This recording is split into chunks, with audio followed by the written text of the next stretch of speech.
할렐루야. 기도하고 우리 찬양 드리시겠습니다. 살아계신 하나님, 늘 언제나 하나의 은혜 가운데 지켜주시고 함께하여 주심을 감사함을 드립니다. 또한 지난 주간에는 또한 공성분 우리 전도사님, 정말 아버님을 하나님의 품으로 내드리는 아픔이 있었지만 그 마음 가운데 성령님 위로하여 주시고 하나님 새 힘을 공급하여 주셔서 하나님께서 맡겨주신 사명 온전히 기쁨으로 감당해 나아갈 수 있도록 하나님 강권적으로 함께하여 주시고 인도하여 주옵소서. 하나님께 드려지는 찬양과 기도와 말씀 가운데 하나님 역사하여 주시고 기뻐 받아 주시고 함께하여 주옵소서. 하나님의 말씀을 사모하여 또한 이곳으로 달려오는 주의 거룩한 자녀들 위해 하나님 새 힘을 공급하여 주옵시고 크신 은혜로 더하여 주옵소서. 하나님께 드려주는 이 모든 시간 가운데 하나님 영광 받아 주옵소서. 예수 그리스도의 이름으로 기도드렸습니다. 아멘. 우리 찬양 드리시겠습니다.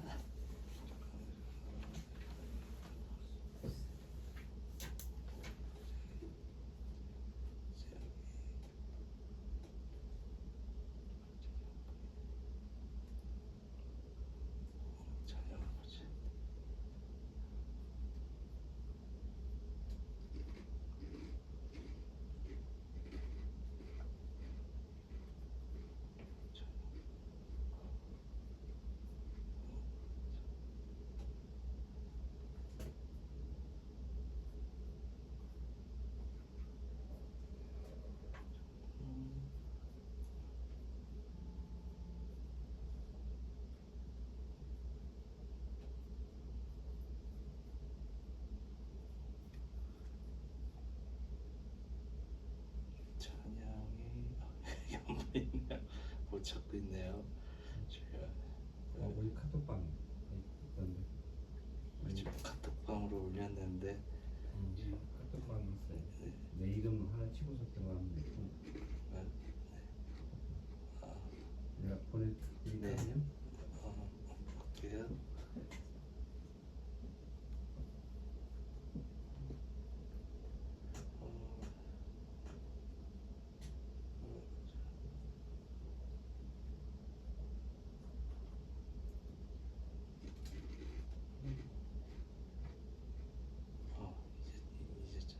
이제 찾았네요.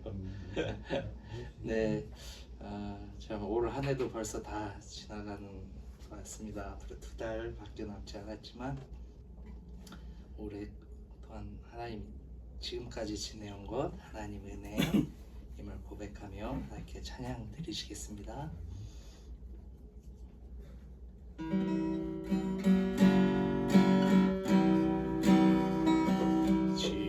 지금까지 지내온 것 주의 크신 은혜와 한이 없는 주의 사랑 어찌를 말하냐. 자나케나 주의 손이 항상 살펴주시고 모든 일을 주관해서 영원하게 하시네. 그 마음도 연약하나 새 힘 받아 살아가네. 그 뜻이 부시는 주의 은혜 조카가 사람 없는 거리에나 험한 산길에 멜매 주의 손을 굳게 잡고 찬송하며 가리라. 다시 배울 날이 날로 날로 다가와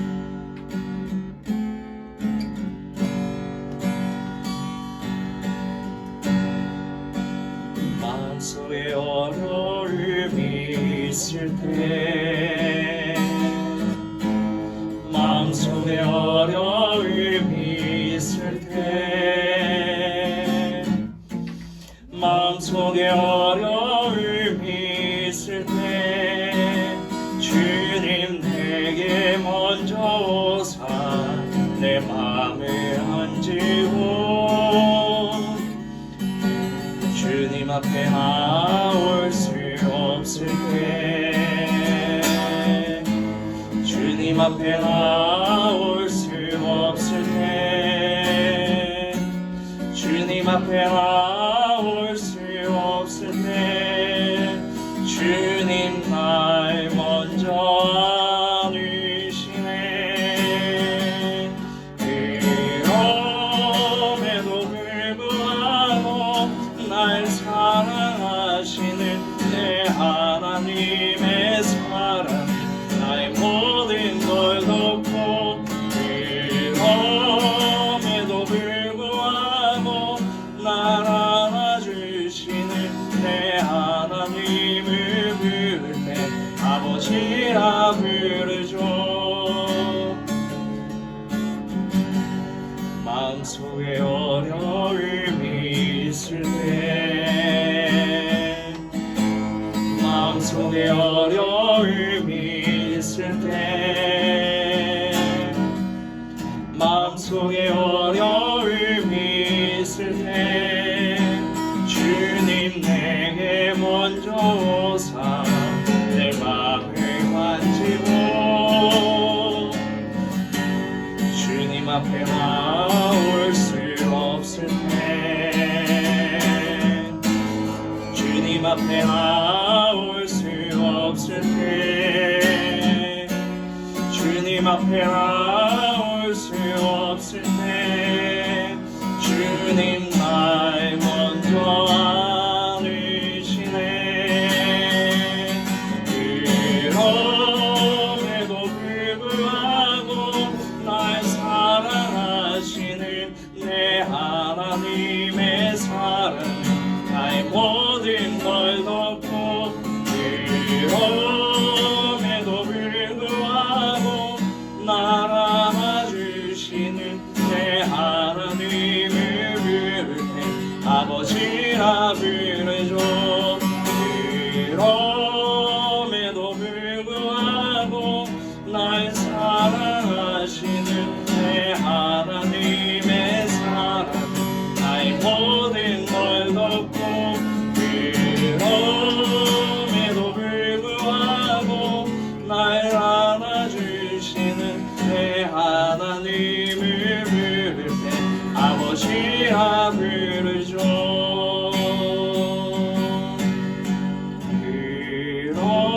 그럼에도 불구하고 날 사랑하시는 내 하나님의 사랑을 나의 모든 걸 덮고 그럼에도 불구하고 날 안아주시는 내 하나님을 부를 때 아버지라 부르죠. 아멘. 항상 하루하루의 삶이 항상 기쁨으로 하나님께 영광 올려드렸으면 좋겠습니다. 네, 우리 내가 매일 기쁘게 술래의 길 행함은 우리 함께 찬양 드리시겠습니다. 내가 매일 기쁘게 술래의 길 행함은 그의 팔이 나를 안보하리요. 내가 그의 흠법을 받는 참된 비결은 주의 영이 함께함이라. 성령이 계시네. 할렐루야 함께하시네. 좁은 길을 걸으며 밤낮 기뻐하는 것 주의 영이 함께함이라.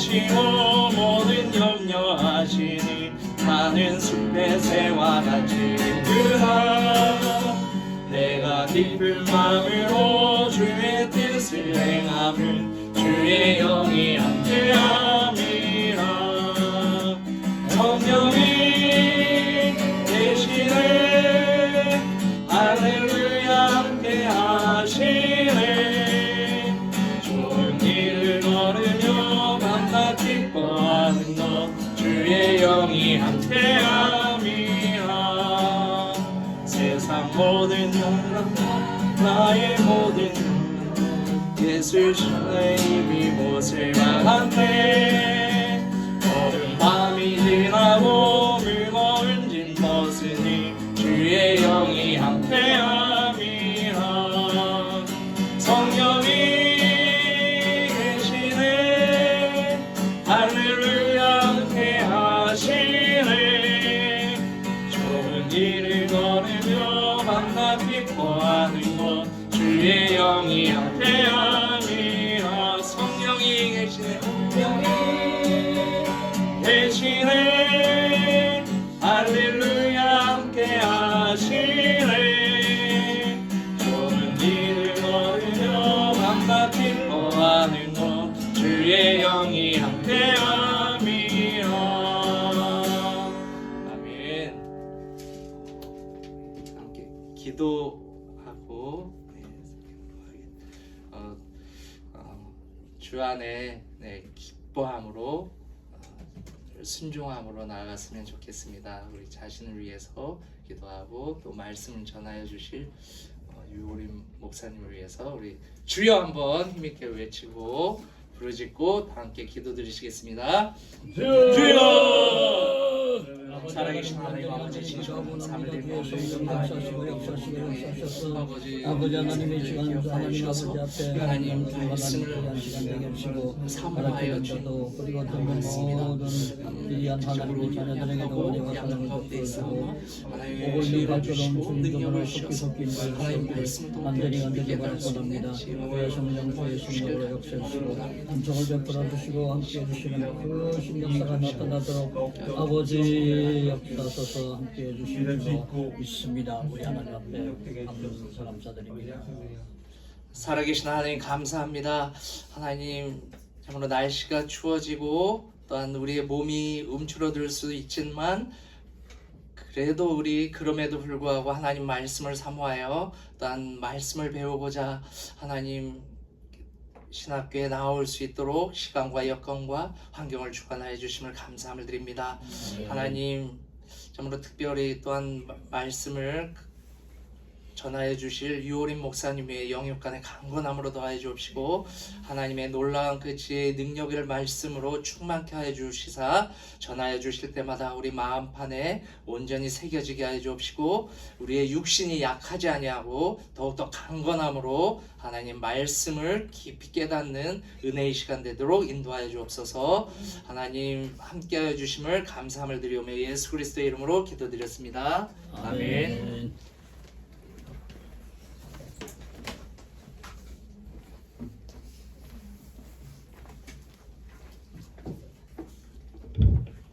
네, 잠깐 기도합니다. 하나님 아버지 귀한 시간 허락하심을 감사합니다. 우리가 살아갈 때에 힘들고 어렵고 또 역경에 많은 일들이 있지만은 그때마다 우리 하나님께서는 더 큰 힘을 주시며 해결해 주실 줄로 믿습니다. 경기신학교를 주님께서 귀하게 여겨주시고 학장님이와 교수님들 그리고 모든 학생들에게 하나님의 크고 놀라운 인도함 있게 해주시고 오고 있는 발걸음 주님 전으로 속히 인도하여 주옵소서. 아멘. 예수님 이름으로 기도합니다. 아멘. 아멘. 네, 출석 잠깐 체크해 봅니다. 김태현 전사님, 네, 김경옥 전사님, 네, 공선동 전사님, 저 부친 일 겪으신 분이셔요. 네, 주님이 위로하실 줄로 믿습니다. 박재성 전사님, 오고 있는 중입니다. 예. 굉장히 바쁘신가 봐요. 네. 황영식 전사님, 네. 안현미 전사님, 한동안 못 와요? 네? 아 그래요? 네. 이대현 전사님 4월 못올 상황입니다. 오늘 못 오셔요? 네. 네, 황성경 전사님 오늘 못 나옵니다. 저 지난 주간에 여기 페이퍼 몇 명 내셨는데 어떤 분은 그 페이퍼를 그냥 주셨고 어떤 분은 또 메일로 주시고 여러분이 주셔가지고 제가 약간 헷갈려서 이름을 제가 다 기억을 못하고 있어요. 내신 분 우리 김경욱 전사님은 메일로 보내주시고 네, 페이퍼 갖고 왔어요. 정리 조금 더 해달라고 부탁을 드렸는데 네. 정리하셨어요? 네네. 예. 지금 내주시면 감사하겠고 그 다음 또 김태현 전사님하고 저 황영식 전사님은 당일날 내셨죠? 네. 또 누구 한 명이 회장님 갖고 쫓아온 게 누구시죠? 박재성 아 예. 오늘 못 오셨어요? 지금 오고 있는 중입니다. 맨날 오고 계셔요. 네. 네네. 워낙 바쁘시니까. 네.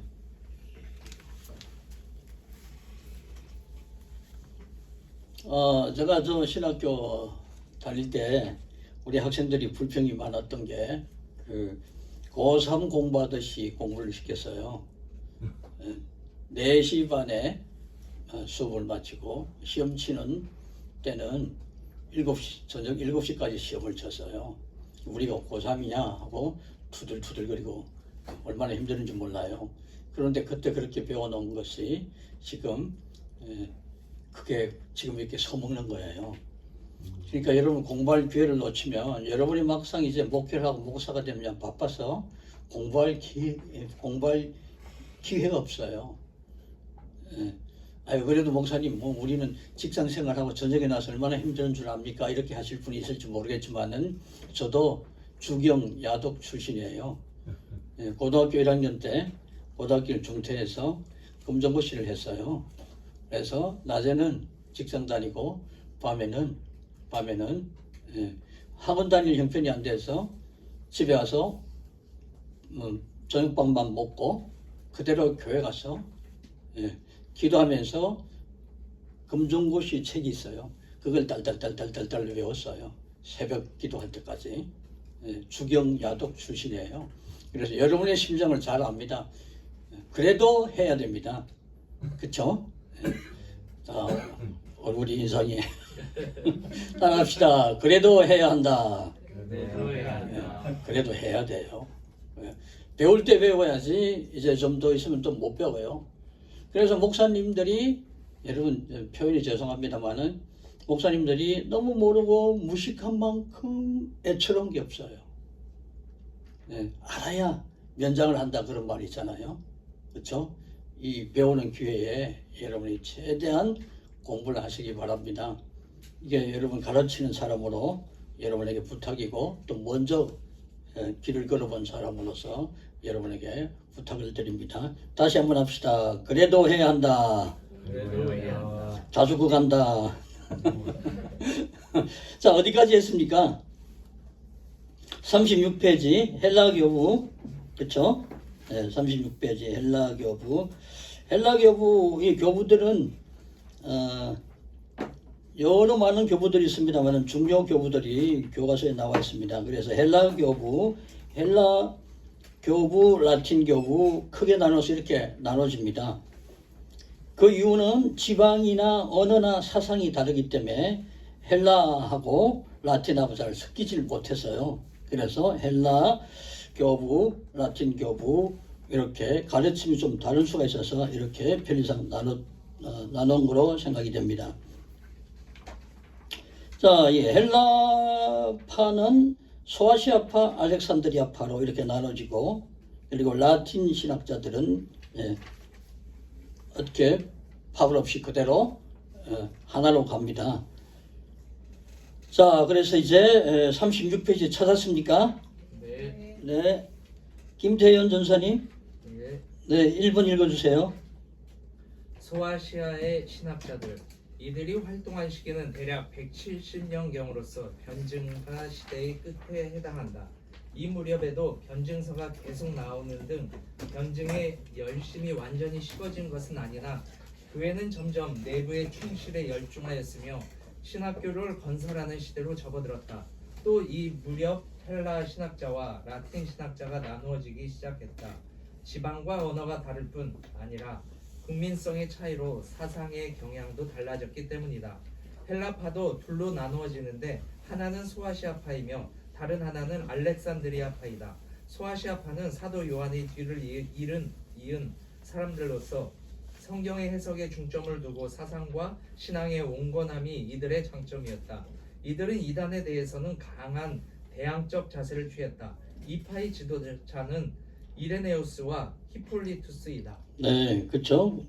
거기 간단하게 요약을 하면 소아시아파는 사도 요한의 뒤를 이은 사람들이 성경 해석에 중점을 둔 그런 신앙을 온건하게 가지고 있던 것이 가장 장점이고, 또 이들은 이제 이단에 대해서 강한 대항을 하는 그런 자세를 취했습니다. 여기에 지도자는 이레니우스, 히폴리투스 그렇게 나오고 있습니다. 이레니우스, 네, 2번 김경호 전사님. 네, 이레네우스는 가장 뛰어난 초대교회 교부 중 한 사람으로서 제자인 히폴리투스와 함께 초기 카톨릭 논쟁자들 중 대표적 인물이었다. 이로 인해 데오도레투스로부터 서방 교회의 빛이라는 칭함을 받았다. 그는 대략 115년에서 140년경 사이에 소아시아 어느 지역에서 태어났으며 서머나 지방에 거하는 동안 폴리캅의 설교를 듣고 감동을 받았다. 그는 나중에 선교사가 되어 고을 프랑스 지방에 가서 전도하다가 그곳 감독이 되었다. 그는 정통 교리의 옹호에 힘썼다. 이레네우스는 성질이 온순하고 사상이 순수한 것이 장점이며 박학한 학자였다. 네, 거기까지요. 이레니우스가 폴리갑의 설교를 듣고 감동을 많이 받았습니다. 그리고 나중에 선교사가 되어서 프랑스 지방에서 전도를 하고 거기서 감독이 됐는데, 정통교리에 옹호에 힘을 줬고 성격이 온순하고 사상이 순수한 것이 장점이었습니다. 그리고 박학 다시간 분입니다. 아마 우리 윤관석 학장님 닮았지 않았겠나 생각됩니다. 이럴 때 아멘 크게 하는 분이 아니에요. 네. 자, 그리고 좀 있으면 또 나 닮은 사람이 나올 것 같은데, 일단 초대 교부인 이레니우스는 주후 177년에 리옹과 빈 교회 파켓시에 열심히 복음을 전했습니다. 모든 시민이 신자가 되게 하는 등 전도에 크게 열심을 냈습니다. 자, 그 밑에 이제 그는 성경을 자유롭게 인용하고 찾았습니까? 네네. 네, 거기 같이 읽어봅니다. 시작. 그는 성경을 자유롭게 인용하며 신약을 충분히 활용한 교부들 중 1인자로서 구약과 신약의 통일성을 보여주었으며 사본과 거의 모든 서신을 이단자 말시온 성경과 대조하여 논정하는 데 인용했다. 예. 그가 주로 논쟁한 상대는 누구라고요? 그노시스 영지주의자였다. 그렇죠? 그리고 쭉 밑으로 내려갑니다. 밑에서 둘레 여섯 여덟 아홉 번째 이레니우스 신앙의 특징 잘 나타난 부분은 예수님께서 단순한 선생이 아니라 구주이심을 밝혔다 이겁니다. 이때만 해도 예수님이 아주 훌륭한 사람이다 이렇게 주장하는 신학자들이 꽤 있었던 중이었어요. 근데 이레니우스가 예수님은 단순한 선생이 아니라 구주이시다, 하나님의 아들이시다, 구세주시다 이걸 밝혔다 얘기입니다.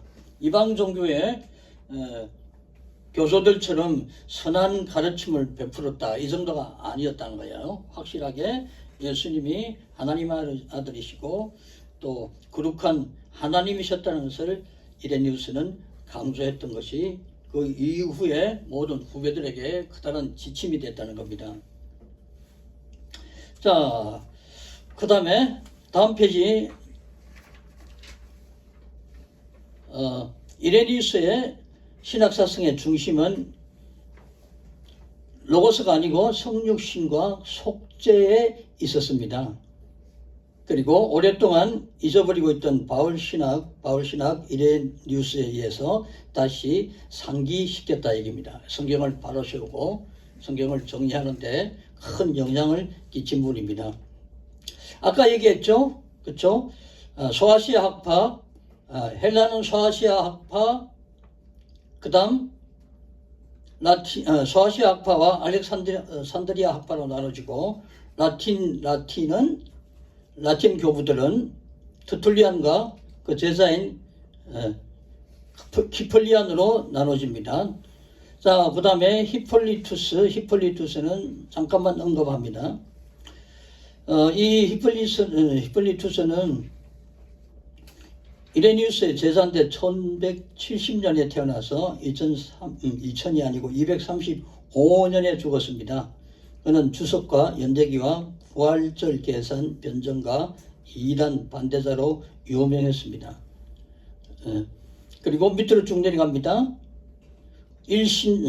일신론과 일체를 위한 삼위일체를 희생시키는 단일신론에 크게 반대하며 로고스 기독론을 주장을 했습니다. 대표 저서는 모든 이단을 논박한다는 저서가 남아 있습니다.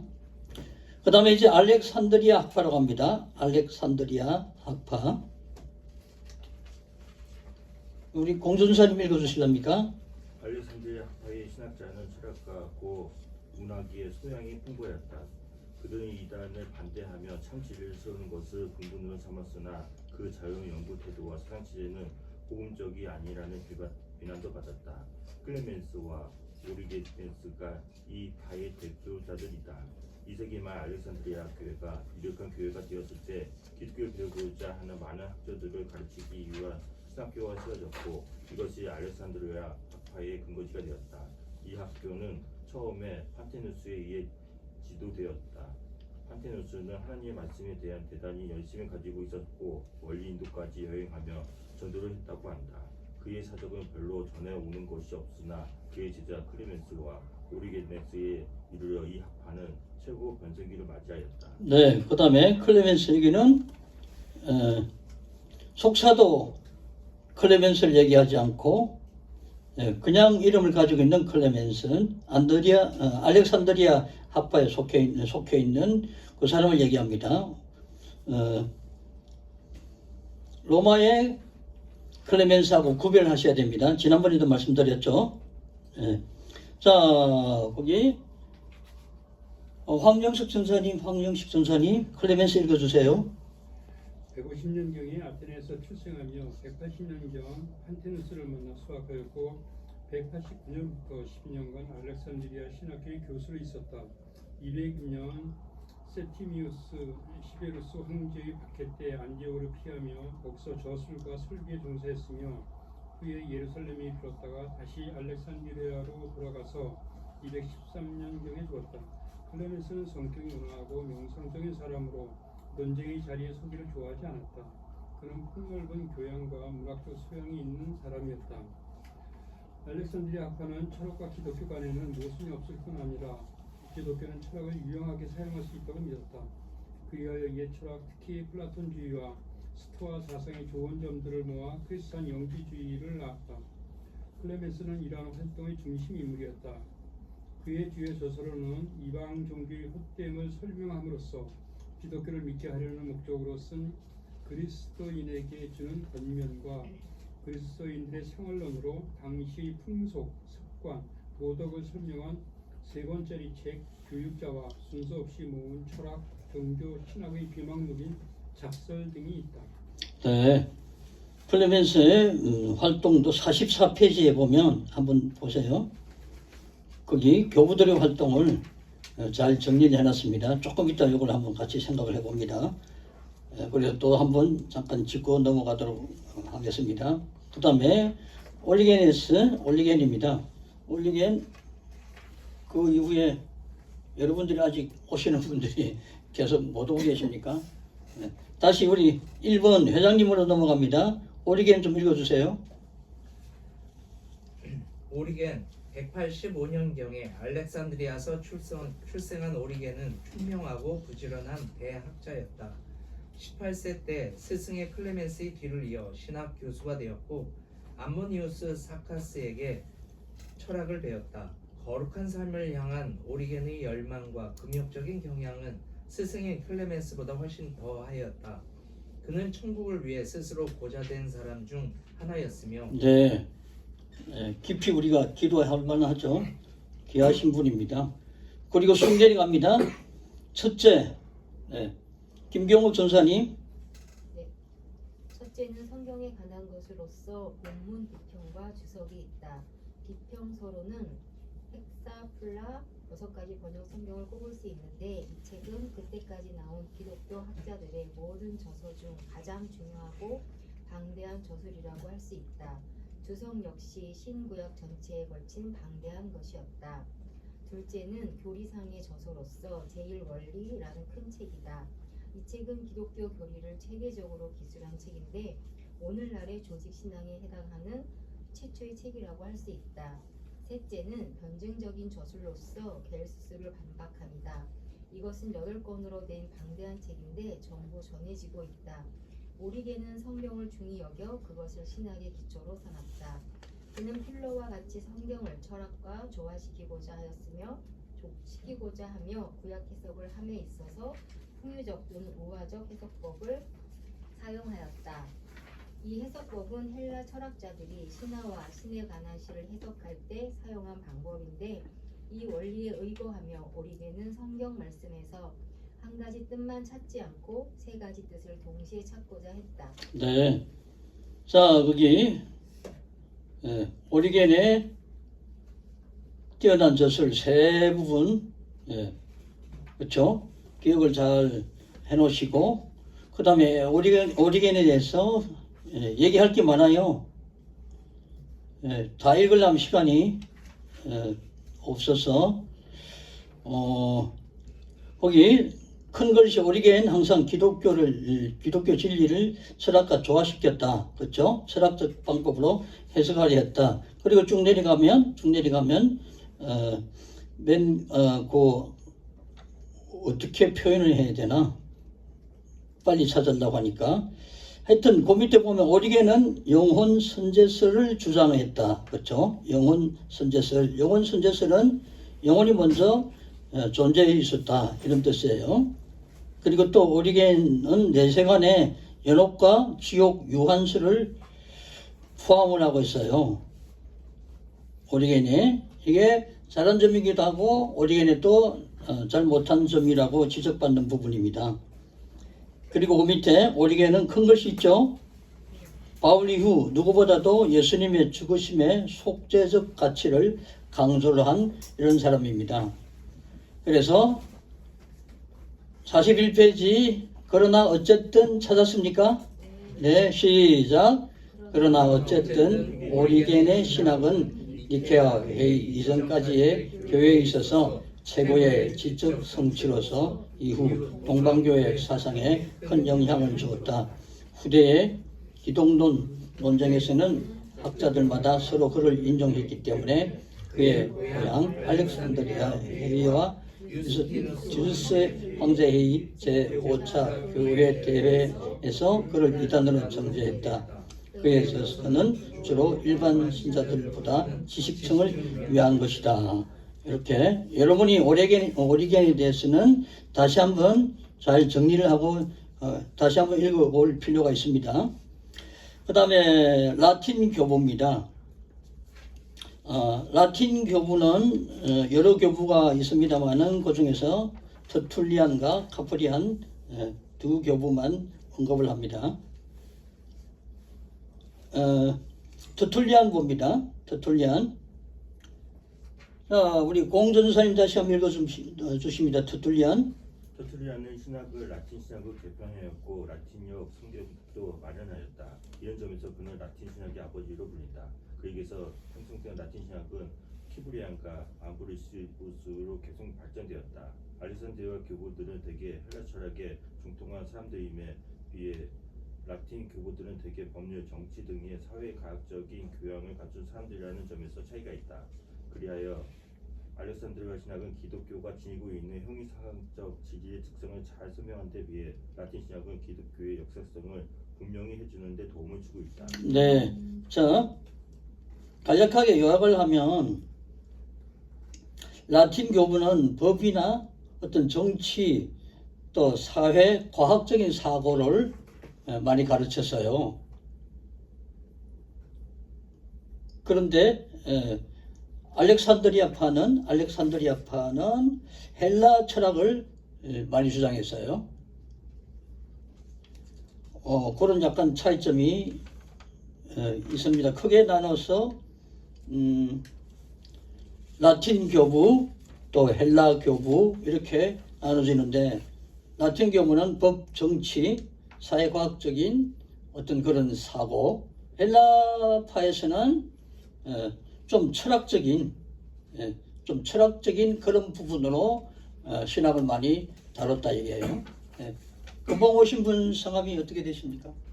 박재성입니다. 아, 그래요? 네. 좋은 목소리 한번 읽어주셔야 되겠네. 40페이지요. 네, 42페이지 터툴리아는 거기 시작할 때부터 읽어주세요. 터툴리아는 160년경 북아프리카 카르타고에서 출생했으며 40세에 회심하였다. 그는 당시 로마 사회에 만연된 부도덕성으로 인해 자신부터 매우 굴욕적이었으며 도덕성에 대해 많이 강조했으며 극장 관람조차 강력하게 정죄했다. 그는 방대한 저수를 남겼는데 가장 유력한 저서는 변증서였다. 이 책에서 그는 탁월한 법률가로서 다른 그리스도인 변증가들이 한 번도 책임온 적이 없는 강력한 논점들을 다루었다. 단호하며 우울하고 열정적인 그는 중년의 몬타누스주의에 가담하기도 했지만 그의 탁월한 재능으로 인해 계속 교회의 존경과 신뢰를 받았다. 그러나 그는 중대한 실수를 범하기도 했으며 때로는 불공정하고 광신적이었다. 그는 약 225년에 죽었다. 네, 터툴리안이 여러 가지 잘한 일이 많은데 아쉬운 거는 뭡니까? 몬타누스 주의에 빠진 게 이게 참 가슴 아픈 일이에요. 그래서 여기서 하나님 앞에 누구 어떤 한 사람이라도 완전히 온전한 사람은 없다. 사람은 다 죄인의 원죄의 그 흔적이 남아 있다는 것을 이런 데서도 찾아볼 수가 있죠. 그래서 저와 여러분도 항상 겸손하고 주님 앞에 바로 서기를 더 애써야 될 줄로 믿습니다. 네, 카프리안. 네, 카프리안 이제 누구 읽을 차례입니까? 황영식. 네, 황교수사님. 스스로를 터툴리안의 제자라고 일컬은 카프리안은 3세기 가장 위대한 감독이자 교부 중 한 사람이었다. 그는 200년경 카르타고의 부잣집에서 출생했는데 어릴 때 훌륭한 헬라 교육을 받아 나중에 저명한 수사학 교사가 되었다. 그는 문학, 수사학, 법률 및 행정 능력이 뛰어난 사람이었으며 이로 인해 248년에 카르타고 교회의 감독이 되었다. 248년 그는 카르타고의 감독이 되어 많은 일을 했으며 250년 디키우스 황제의 박해가 일어나자 사막으로 피난하여 교회에 서신을 보냄으로써 그가 없을 동안이라도 교회가 바로 설 수 있도록 노력하였다. 사막에서 돌아온 후에는 발레리안 황제의 박해를 만나 사막으로 다시 귀향을 갔다가 258년 참수당하며 순교했다. 네, 계속요. 네, 카프리안의 신학의 중심은 교회론에 있었다. 거기에 그렇죠. 카프리안 신학의 중심은 어디에 있었다고요? 교회론에 있었다, 그렇죠? 예. 자, 여기서 이제 터툴리안이 또 나오는데 터툴리안이 중요한 점은 한 가지 더 생각을 해봅시다. 삼위일신, 쉽게 말하면 삼위일체 사상보다는 좀 못하지만은 삼위일체의 터툴리안이 그 기초를 놨다 이렇게 봐야 됩니다. 카프리안 가다가 갑자기 터툴리안으로 가니까 헷갈리죠. 중요한 걸 빠뜨려서 얘기를 드리는 거예요. 터툴리안이 잘한 것도 많고 못한 것도 있지만은 중요한 일 중에 하나가 삼위일체의 기초를 놨다. 이걸 꼭 기억해 주시기 바랍니다. 자, 이제 43페이지 맨 밑에입니다. 카프리안을 지금 계속 얘기하고 있어요. 그래서 가톨릭 교회, 가연적 교회 안에만 구원이 있다고 말하고 감독 없이는 신앙도 없다. 강경한 주장을 한 카프리안은 아마도 가톨릭 성직제들을 확고히 한 최초의 인물이라 볼 수 있다 얘기입니다. 자, 거기 44페이지에 나와 있는 교부의 활동 쭉 나와 있죠? 네, 거기 여러분이 잘 챙겨보시고 여기 여러분 따로 복사를 해서 성경책 같은 데다가 꽂아놓고 수시로 자꾸 눈에 익혀야 됩니다. 거기 이제 주의할 거는 클레멘스가 두 사람 나오죠? 예, 교황 클레멘스 1번에 있고 1번, 2번이 없네. 맨 앞에 나와 있고 또 쭉 밑으로 내려가면 밑에서 네 번째 클레멘스가 또 나와 있죠. 알렉산드리아파 클레멘스. 그렇죠? 두 사람을 구별하셔야 됩니다. 예. 그 다음에 폴리카르푸스가 누굽니까? 폴리갑이죠. 예, 네. 부감에서 순교한 폴리갑이에요. 모르는 사람 이름 같지만은 공부를 다 했어요. 또 헤르마스는 누굽니까? 사도행전에 나왔던 사도행전이 아니고 로마서 16장에 나온 헤메, 그렇죠? 헤메라고 동일 인물로 보시면 됩니다. 유스티누스는 변정교부 저스틴이고요. 이렇게 우리가 다 보고 눈에 익혔습니다. 그 다음에 오자가 났는데 오리겐 찾아보세요. 밑에서 세 번째. 거기 하나, 둘, 셋, 네 번째 칸에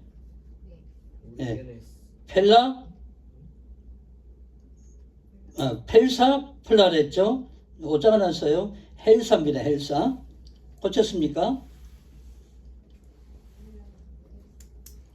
그 부분 찾았어요? 예. 네네. 헬사 플라라고 해야 돼요. 그리스어로 6겹이라 뜻이에요. 6겹이라 그런 뜻입니다. 자, 그 다음에 45페이지 사제 호해 제도입니다. 호해 제도는 우리 개신교는 없지만은 알아둘 필요가 있습니다. 어떻게 해서 생겼냐? 예, 그걸 좀 알아둘 필요가 있어요. 예. 다시 1분 올라가야 됩니까? 네. 네, 읽어주세요. 사제제도의 등장. 초대교회는 일반적으로 모든 죄가 고백만 하면 그리스도의 부활로 인해 다 사해질 것으로 믿었지만 예외가 있었다. 하나님께는 용서받을 수 있지만 교회로서는 용서할 수 없는 죄가 세 가지 있었는데 그것은 신앙의 부정과 성적 불륜, 자살이었다. 이런 죄를 지은 자들에 대해서는 교회에서 축출하고 하나님의 은혜가 전달되는 유일한 통로로 간주되던 성찬을 받지 못하도록 하는 벌을 내렸다. 이런 수찬 정지는 구원을 위태롭게 했고 이런 징계를 받은 자들은 그것을 완화해 주기를 바랐다. 여기서 참여하는 죄인을 받아주는 문제가 대두되었다. 터툴리아는 세례받은 후에 한 번 회개하는 것은 허용했으나 배교, 음행, 살인의 죄는 제외했다. 그는 두 번째 세례의 회개에는 공중 앞에서 금식하며 네, 쭉 읽어보면 여러분 이해가 갑니다. 간단하게 요약하면 이 사제 고해 제도가 왜 나왔냐 이 내용이에요. 요약하면 이렇습니다. 세례는 일생에 한 번을 받죠. 그렇죠? 두 번 받은 사람 있습니까? 저는 천주교에서 한 번 받고 또 개신교 나와서 한 번 받고 두 번 받긴 했지만은 그 일생에 한 번 받잖아요. 그렇죠? 그런데 이 한 번 받은 세례로서 지은 죄가 많기 때문에 다 씻을 수가 없다고 이렇게 주장을 합니다. 그래서 순교, 이 당시에 순교를 많이 했던 것은 죄상을 받기 위한 그런 노력이었어요. 자기 나름대로 그런 신앙이었어요. 그래서 순교를 제2의 세례라 이렇게 불렀어요. 순교를. 그런데 여러분 순교가 쉽습니까? 어렵습니까? 다 순교할 결단을 하고 계세요. 순교 결단을 해도 어렵잖아요. 그러니까 등장한 게 뭐라고요? 고해입니다. 고백 성사 이렇게 얘기하잖아요. 그렇죠? 순교를 못하니까 이제 고해를 하는 거예요. 그 당시에 목회자들한테 고백을 하고 용서를 받고 그 제도가 이렇게 만들어졌다. 이 얘기를 쭉 얘기를 한 거예요. 이해가 가십니까? 네. 나머지는 또 자세히 집에서 꼭 읽어보셔야 됩니다. 자, 그리고 이제 2단이 쭉 나와요. 2단도 여러분 쭉 읽어보면 잘 아셔요. 근데 제가 드린 유인물 다 받으셨죠? 네. 시간 맞춰서 빨리 하려고 이제 발음이 자꾸 틀리게 나옵니다. 받으셨죠? 했습니까, 제가? 네. 네네. 자, 받으신 거 한번 보세요. 고대교회 대표적인 이단들의 4가지 유형이 있어요. 자, 그 안에 서로는 시간 관계상 생략을 하고 짧은 시간이지만은 이단들의 4가지 유형을 잠깐 살펴보려 합니다. 삼일체 이단이 있고, 두 번째 기독론 이단이 있고, 세 번째 성령론, 종말론. 성령론하고 종말론은 거의 따라갑니다. 성령론 이단이 있고, 교회론 이단이 있고, 이렇게 나눠집니다. 아리우스주의가 삼일체 이단론에 속합니다. 그 다음에 시벨리우스주의가 또 삼위일체 이단에 속합니다. 아리우스는 성자가 존재하지 않았던 때에 있었고 시작이 있었다 보고, 이들은 하나님이 아니고 하나님과 같은 분이고 피조물이라. 지금 누굴 얘기합니까? 성자 예수님, 그렇죠? 이런 주장을 했어요. 삼위일체에서 이단이 되어버린 거예요. 시벨리우스, 이 사람은 리비아 출신의 북아프리카 출신이다, 이렇게 보고 있는데 흑인이냐 아니냐 이런 논쟁도 있어요. 근데 흑인이든지 아니든지 상관없다. 그쵸? 흑인이든지 아니든지 상관이 없잖아요. 리비아 출신인데 뭐 흑인이면 어떻고 뭐 상관없잖아요. 이 사람이 양태론을 주장했습니다. 성자 또 성부, 성령을 구별합니다. 쉽게 얘기하면 아버지가 낮에는 사장이고 밤에는 학위 따는 학생이고, 여러분처럼 밤에 와서 공부하고 집에 가면 뭐죠? 아버지고, 그렇죠? 이걸 양태론이라 하는 거예요. 옛날에 저희들이 주일학교, 중학교, 뭐 이런 중고등학교 다닐 때에도 양태론 설교를 많이 들었어요. 이 형광등을 얘기하든지, 그때는 정구 이렇게 정구는 예를 들면 뭐 성자, 그 안에 뭡니까? 탱스텐을 만들어 뭐라고 그래? 동글동글한 거. 그건 성령, 또 빛은 또 성부 뭐 이런 식으로 표현한 이런 설교를 많이 들었어요. 양태론의 일종입니다. 이렇게 삼위일체론의 문제가 된다 얘기입니다. 그 다음에 기독론 이단입니다. 영지주의는 그 뜻이 근호시서가 비밀스러운 지식을 소유한 자다 이런 뜻이에요. 굉장히 프라이드가 셌습니다. 다른 사람들하고 상대를 안 했어요. 헬라 철학 이분법 사고에 따라서 로고스의 성육신을 부정하면서 예수가 완전한 인간임을 부정했어요. 그 다음에 마로시온. 이 마로시온주의는 구약의 창조주 하나님은 나쁜 신으로 봤어요.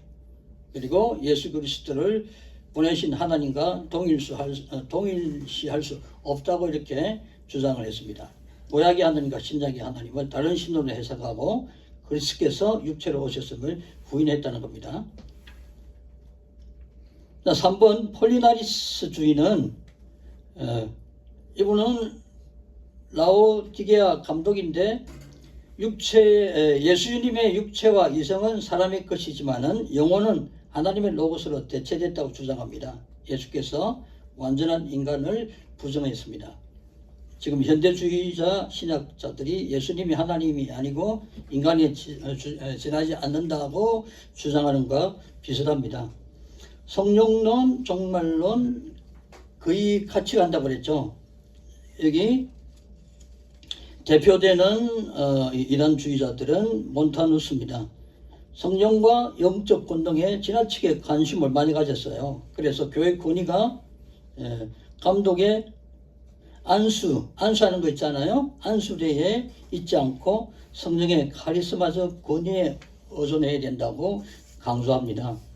몬타누스는 예수가 하나님의 로고스가 성육한 자인 반면에 여러분 이때 주장하는 것은 그리스 철학의 우주 원리를 기독교 신학으로 수용한 그런 로고스예요. 우리가 알고 있는 로고스하고 뜻이 다릅니다. 그래서 자신이 하나님의 성령이 성육한 자라고 주장했어요. 누가요? 지금 어디 하고 있습니까? 네, 몬타누스예요. 그래서 종말론 공동체를 형성하고 임박한 예수 재림의 천년 왕국의 시작을 주장했습니다. 그래서 성령론 이단과 종말론 이단은 종종 결합되고 있는 것을 많이 보여주고 있습니다. 교회론 이단입니다. 같이 읽어봅니다. 시작.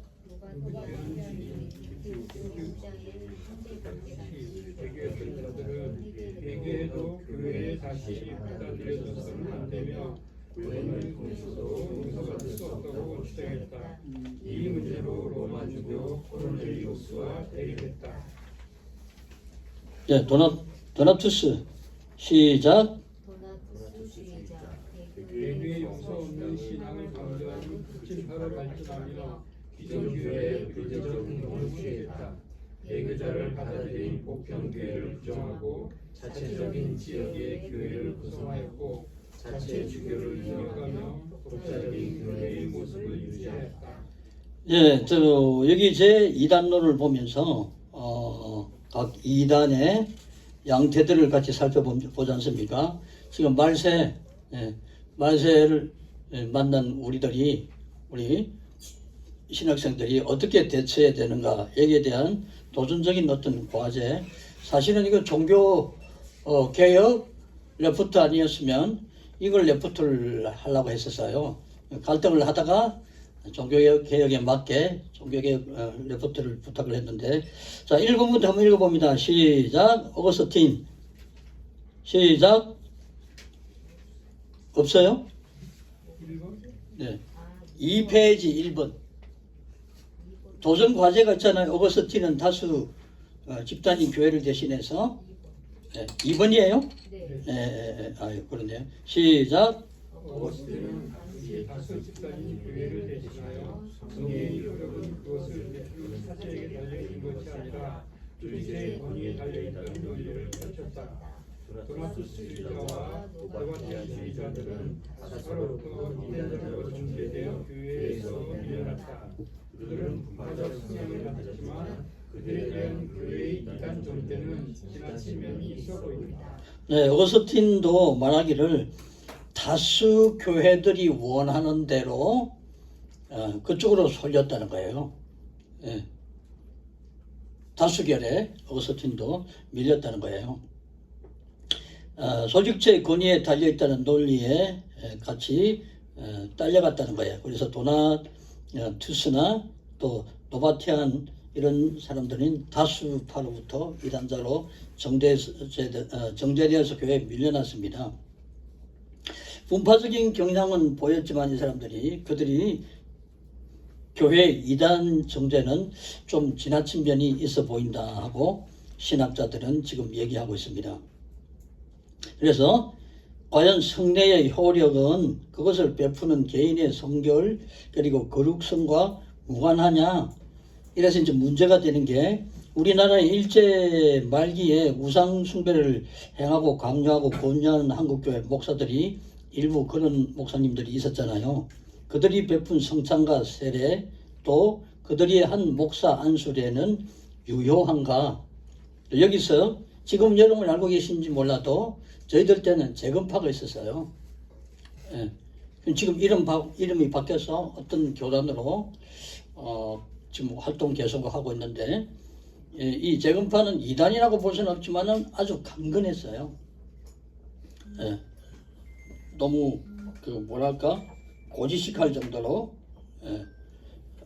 뭐 이렇게 굉장히 그 신앙이 좋았다면 좋았고 어떻게 보면 좀 바리새인 뭐 그런 모습도 엿보이는 그런 점이 있었어요.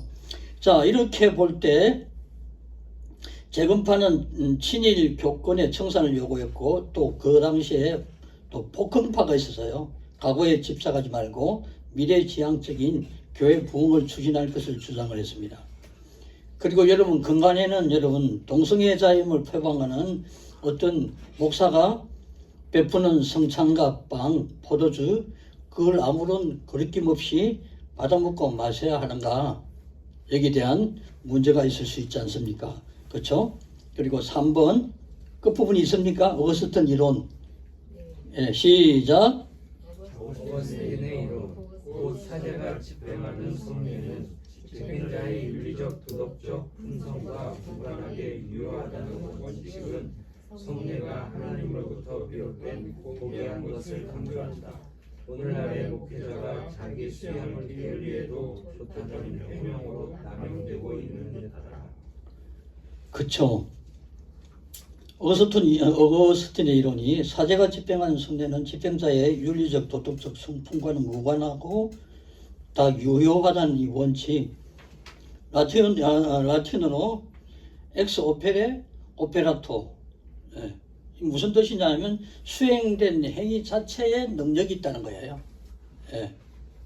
자격 없는 죄를 짓고 뭐 윤리 도덕적으로 문제 있는 사제라 하더라도 지금 같은 목사죠, 그렇죠? 베푼 성찬 자체에 예, 그게 효력이 있다 이렇게 주장을 하고 있습니다.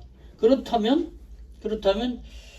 아까 얘기한 대로 뭔 재건파 또 복흥파 서로의 다툼은 참 이거 어떻게 풀어나갈 건가? 재건파가 맞는가? 복흥파가 맞는가? 예. 누가 만든가 묘한 과제가 되고 그보다 더 묘한 거는 어거스틴이 얘기한 대로 생각해 본다면 오늘날 목회자가 자기 수양을 게을리해도 좋다는 해명으로 남용될 수도 있다 이런 생각이 든다는 거죠. 이런 문제는 우리 후학들이신 우리 신학생들이 고민해야 할 문제로 생각이 됩니다. 이상입니다. 기도하겠습니다. 하나님 아버지, 우리가 우리 하나님 앞에 진심을 다하고 살아야 합니다.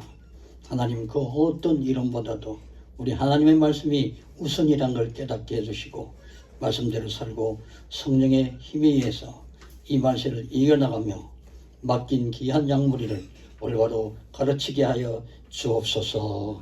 감사드리며 예수님 이름으로 기도합니다. 아멘.